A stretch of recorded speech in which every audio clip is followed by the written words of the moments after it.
Hello friends, welcome to our YouTube channel Let's Get Pharmacy. Myself Amit Kumar Mishra, and today I am discuss about the topic of B Pharma, Human Anatomy and Physiology, Unit 1.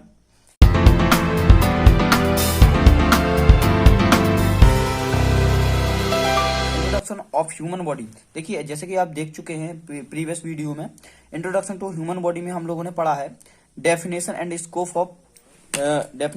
Scope of anatomy and physiology. ये अपन discuss कर चुके हैं। Level of structure, organisation and body system, ये अपना बाकी था। इसके नाम अपन ने पढ़ चुके थे बॉडी सिस्टम्स के बारे में, जो कि 11 प्रकार के होते हैं। इनके अपन नाम पढ़ चुके थे, इसके आगे पढ़ेंगे। अगर आपने ये definition and scope of anatomy and physiology की वीडियो नहीं देखी तो मैं आपको डिस्क्रिप्शन में लिंक दे दूंगा, और आप उसमें डिस्क्रिप्शन पे लिंक पे क्लिक करके जा सकते हैं, और यहाँ पे आई बटन में दे दूंगा। ठीक है, चलिए तो स्टार्ट करते हैं। देखिए, बॉडी सिस्टम जो होते हैं वो हमारे 11 प्रकार की बॉडी सिस्टम होते हैं पूरी बॉडी में। जैसे कि our human body combined to 11 system in our whole body. ठीक है, सबसे पहला सिस्टम हमने पढ़ा था नर्वस सिस्टम। नर्वस सिस्टम क्या होता है, मैं आपको ऐसे समझा दूंगा कि आप किसी की बॉडी देख के ही आप इमेजिन कर लेंगे और तुरंत अपने बॉडी सिस्टम तुरंत पूरे ऑटोमेटिक आपको रिमेम्बर हो जाएंगे कि कौन कौन से 11 सिस्टम होते हैं, कौन कौन से नहीं होते, है ना, क्या उनका वर्क होता है। आप किसी इंसान को देख के तुरंत बता देंगे कि बॉडी सिस्टम होते क्या है, क्या नहीं होते, कैसे वर्क करते हैं। सब कुछ मैं आपको इस वीडियो में बता दूंगा। चलिए स्टार्ट करते हैं। ठीक है, तो पहला जो बॉडी सिस्टम है, देखिए मैंने एक स्ट्रक्चर बनाया नर्वस सिस्टम। नर्वस सिस्टम क्या होता है कि जो ये स्ट्रक्चर है, सबसे ऊपर पहले हमारे ऊपर होता है ब्रेन एंड न्यूरॉन्स। ब्रेन और न्यूरॉन्स क्या है, जो हमारी बॉडी को ये कंट्रोल करते हैं। ये होता है यहाँ पे नर्वस सिस्टम। नर्वस सिस्टम, ठीक है, ये जो है हमारी बॉडी को कमांड ऑर्डर नर्वस सिस्टम होता है। जो सबसे ऊपर होता है क्या होते हैं, ब्रेन और न्यूरॉन्स होते हैं, जो कि हमारी बॉडी को कंट्रोल करते हैं। ठीक है, दूसरा वो होता है इंटेगुमेट्री सिस्टम। इसके नीचे आएंगे, जैसे हमारा ये ब्रेन हो गया, इसके जस्ट नीचे आएंगे तो आपने देखा हुआ स्किन रहती है, हमारी स्किन पे पसीना आता है ना, और बहुत जैसे हेयर रहते, नोज रहती, और नोज के ऊपर स्किन रहती, तो है हमारा आ जाता इंटेगुमेट्री सिस्टम में। कौन सा, इंटेगुमेट्री सिस्टम। ठीक है, इसके बाद अपना आता है यहाँ से, यहाँ अपनी रहती नोज, नोज से अपना ऐसा आता है, यहाँ से लंग्स वगैरह आ जाते। तो यहाँ पे क्या होता है, लंग्स का वर्क क्या होता है, रेस्पायरेशन। आप इतना देख के समझ ही गए होंगे कि यहाँ पे कौन सा आएगा, रेस्पायरेटरी सिस्टम। रेस्पायरेटरी सिस्टम आपने देखा होगा। रेस्पायरेटरी सिस्टम का वर्क क्या होता है, रेस्पायरेटरी सिस्टम रेस्पायरेशन करना। इसका जो मेन वर्क है, जैसे ऑक्सीजन का आना और CO2 को बाहर निकलना, ये that is called respiratory system. इसके बाद आप देखेंगे चौथे नंबर का कार्डियोवैस्कुलर सिस्टम। जो कार्डियोवैस्कुलर सिस्टम होता है, आपने देखा होगा जो हमारे लंग्स होते हैं, इन्हीं के यहाँ पे एक हमारा वो होता है कार्डियो, मतलब हृदय रहता, हार्ट। हार्ट का क्या काम रहता है, अपने ब्लड का सर्कुलेशन करना, पूरी बॉडी में ब्लड पंप करना, है ना। तो एक क्या आंसर है, कार्डियो वेस्कुलर सिस्टम या सर्कुलेटरी सिस्टम। कार्डियोवैस्कुलर सिस्टम या सर्कुलेटरी, देखिए हमने इसमें लिखा भी है कार्डियोवैस्कुलर सिस्टम या सर्कुलेटरी सिस्टम।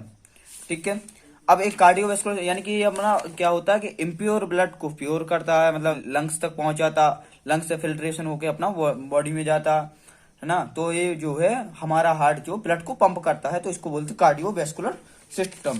इसके बाद अपन यहाँ पे नीचे आएंगे, यहाँ पे इंटेस्टाइन है ना, और यहाँ पे स्टोमक, ये सब कुछ रहते हैं, पेनक्रियाज रहती है यहाँ पे।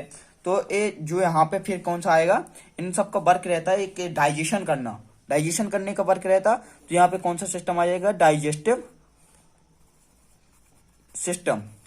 ठीक है, डाइजेस्टिव सिस्टम ये क्या, इसका वर्क रहता है जी, अपन ने यहाँ से फूड खाया, यहाँ से अपन ने फूड खाया, तो वो कहाँ से जाएगा, यहाँ से इसोफेगस से होके जाएगा, तो अपने यहाँ पे स्टोमक में जाएगा। स्टोमक क्या करेगा, अपना बॉडी का डाइजेशन करेगा।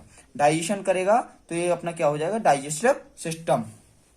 अब अपने छठवें सिस्टम की बात करें तो आपने यहाँ पे देखा होगा किडनी रहती।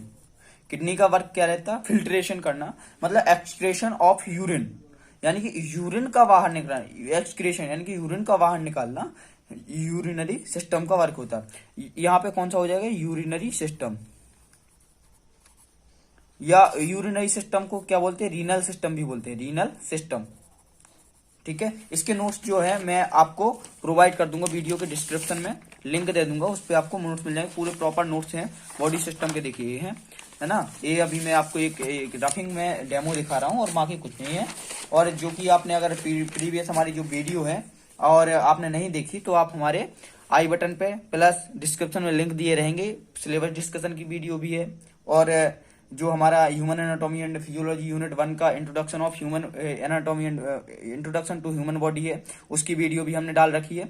और अगर ये वीडियो जो है बहुत ही इंफॉर्मेटिव है, आइए आपने ज्यादा से ज्यादा फ्रेंड्स के साथ शेयर करें और सभी को सब्सक्राइब करवाएं और सभी को ये बहुत नॉलेजेबल होगी, है ना। चलिए तो फिर से स्टार्ट करते हैं।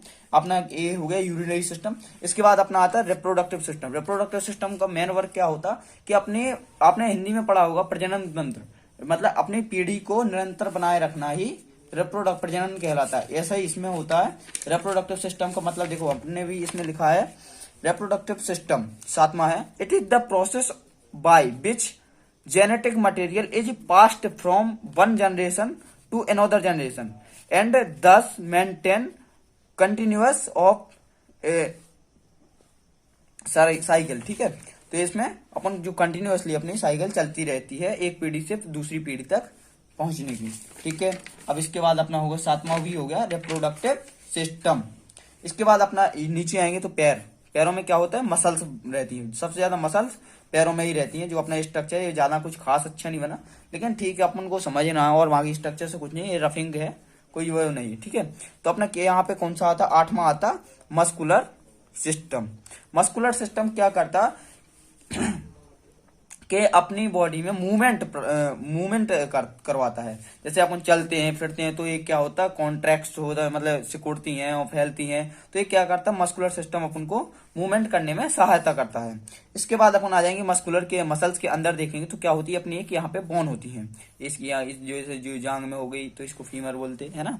तो ये इसके बारे में अपन डिटेल में पढ़ेंगे। अभी ये जो है इसके जो बॉडी सिस्टम है इनको अपन अभी इनके थोड़ा थोड़ा उनके ऊपर का जान रहे हैं कि क्या होते हैं क्या नहीं होते हैं। इसके बारे में अपन आगे वीडियो में डिटेल में पढ़ेंगे, बहुत सारे डिटेल में पढ़ेंगे, अच्छे से मजा करेंगे, है ना। तो इसके बाद अपने जो होता है स्केलेटल सिस्टम। स्केलेटल सिस्टम का क्या मतलब होता है, अपनी बॉडी को फ्रेमवर्क देना, है ना। जैसे अपना बॉडी में फ्रेम मतलब एक स्ट्रक्चर देना, मूवमेंट में भी वर्क करता है, मूवमेंट करवाना। और अगर जिसकी कई आप लोगों ने देखा हो, कई लोगों की बहुत लंबे होते तो उनका वजन भी बहुत ज्यादा, क्योंकि वो वजन बोन के द्वारा ही आता है ना। और क्योंकि बोन लंबी होगी तो उनके पास मसल भी ज्यादा होंगे, मसल ज्यादा होंगे तो फिर वेट तो बढ़ेगा ही, है ना। भले ही वो लोग पतले हों लेकिन उनका क्या होता, वेट ज्यादा होता है। स्केलेटल के बाद अपन 9वां देखेंगे। 9वां आपने देखा होगा। अब अपने देखो 9 सिस्टम अपन को बिल्कुल कन्फर्मली याद हो गए। पहला है अपना न्यूरॉन सिस्टम, ब्रेन और न्यूरॉन्स यहाँ पे रहते हैं और जो कि पूरी बॉडी को कंडक्ट करते हैं, न्यूरॉन्स कहलाते हैं। इंटेग्यूमेट्री सिस्टम या एक्सोक्राइन सिस्टम, इनका क्या रहता है कि अब इनका मतलब मेन वर्क रहता है कि अपनी बॉडी की, देखो पसीना भी आता है अपनी बॉडी को, है ना, यानी कि स्किन रहती है, एक तरह से स्किन बोलते हैं इसको, एंडोक्राइन सिस्टम को, यानी कि स्किन का क्या मतलब रहता कि अपनी बॉडी को फ्रेमवर्क इसमें अपनी बॉडी को देखो हेयर भी आते हैं, इसमें पसीना भी आता है, ये सब कुछ क्रियाएं होती हैं। तो ये इंटेग्यूमेट्री सिस्टम के अंदर आती हैं, जो भी क्रियाएं होती हैं इंटेग्यूमेट्री सिस्टम के या एक्सोक्राइन सिस्टम के अंदर आती हैं। इसके बाद आता है अपन सांस लेते हैं या छोड़ते हैं, अपन O2 लेते हैं, CO2 यहाँ से निकालते हैं, है ना। तो यहाँ से क्या बोलता है, इसमें आ जाता है रेस्पिरेटरी सिस्टम। फिर इसके बाद अपना रेस्पिरेटरी के बाद आता लंग्स के अपने पास क्या होता, कार्डियो यानी कि कार्डियक यानी कि हार्ट का मेन वर्क क्या रहता है, ब्लड का सर्कुलेशन करना। तो ब्लड का पंप करना, सर्कुलेशन करना, पूरी बॉडी में पहुंचाना, तो ये क्या आ जाता, कार्डियोवैस्कुलर सिस्टम या सर्कुलेटरी सिस्टम। इसके जस्ट नीचे अपन आएंगे पेट में तो अपना स्टमक रहता है। स्टमक का क्या रहता है, डाइजेशन करना, फूड का डाइजेशन जैसे ही होगा तो क्या होगा, डाइजेस्टिव सिस्टम कहलाएगा। इसके बाद अपना इसके नीचे आ जाता है अपना यूरिन निकलना या यूरिन का एक्सक्रीशन होना, तो यूरिनरी सिस्टम या रीनल सिस्टम। इसके बाद अपना आता है रिप्रोडक्टिव सिस्टम, अपनी यानी कि one generation to another generation movement, है ना, तो अपना रिप्रोडक्शन में आ जाता है। इसके बाद आता मस्कुलर सिस्टम, बॉडी को मूवमेंट में आता है ना, तो अपना ये आ गया। फिर इसके बाद आता है स्केलेटल। इसके बाद जो अपने 2 सिस्टम बचे हैं, सबसे पहला इम्यून सिस्टम, 10वां नंबर का। इम्यून सिस्टम में क्या होता है, जो बॉडी होती है अपनी बॉडी बॉडी के साथ जो ब्लड होता है, आपने देखा फिंगर में भी लग जाए तो अपन को वहां से ब्लड निकलता है। तो इसमें उसमें ब्लड में क्या होता, इसमें होती है red blood cells, white blood cells, WBC platelets होते हैं। वो अपने क्या होता है कि जैसे अपना जो ब्लड होता है उसमें लिम्फोफिल्स और न्यूट्रोफिल्स को रिलीज करते हैं, जो कि अपना इम्यून सिस्टम को जनरेट करता है, जो कि अपना फॉरेन जो पार्टिकल्स होते हैं उनसे मतलब प्रोटेक्शन करता है, उसी को अपन बोलते हैं इम्यून सिस्टम। इसके बाद आता है एंडोक्राइन सिस्टम। तो जो अपना एंडोक्राइन सिस्टम था, इसका मेन वर्क क्या होता है, जो अपना होता है जो ब्रेन होता है ना, जो अपनी बॉडी में जो हार्मोन्स बनते उनको ट्रैवलिंग का यानी कि पहुंचाने का, बॉडी में पहुंचाने का काम, तो हार्मोन्स को पहुंचाने का काम करता है एंडोक्राइन सिस्टम। तो देखिए अपने जो सभी है ना, तो अपन को पूरे सिस्टम में याद हो चुके हैं। इसकी मैं PDF जो आपको नोट्स की है वो आपको डिस्क्रिप्शन में दे दूंगा। और अभी तक आपने अगर हमारे चैनल को सब्सक्राइब नहीं किया तो सब्सक्राइब कीजिए, लाइक कीजिए, शेयर कीजिए और कमेंट भी कीजिए। जो भी अगर आपको दिक्कत आती है, कभी समझ में नहीं आता, तो आप हमारे कमेंट बॉक्स में भी देख सकते हैं। अगर नहीं आ रहा तो हमारी मेल ID है letscakpharmacy@gmail.com, उस पर रिप्लाई कीजिए, है ना। और तो आपको तुरंत उसमें रिस्पॉन्स मिलेगा। और इसके लिए अगर आपको समझ में तब भी नहीं आता तो हम आपके लिए एक अलग से वीडियो भी बना देंगे, तो उसमें आपको समझ में आएगा। और आप हमारे इंस्टाग्राम पे भी और फेसबुक पेज को भी फॉलो लाइक कर सकते हैं। Thank you so much, thank you for watching this video.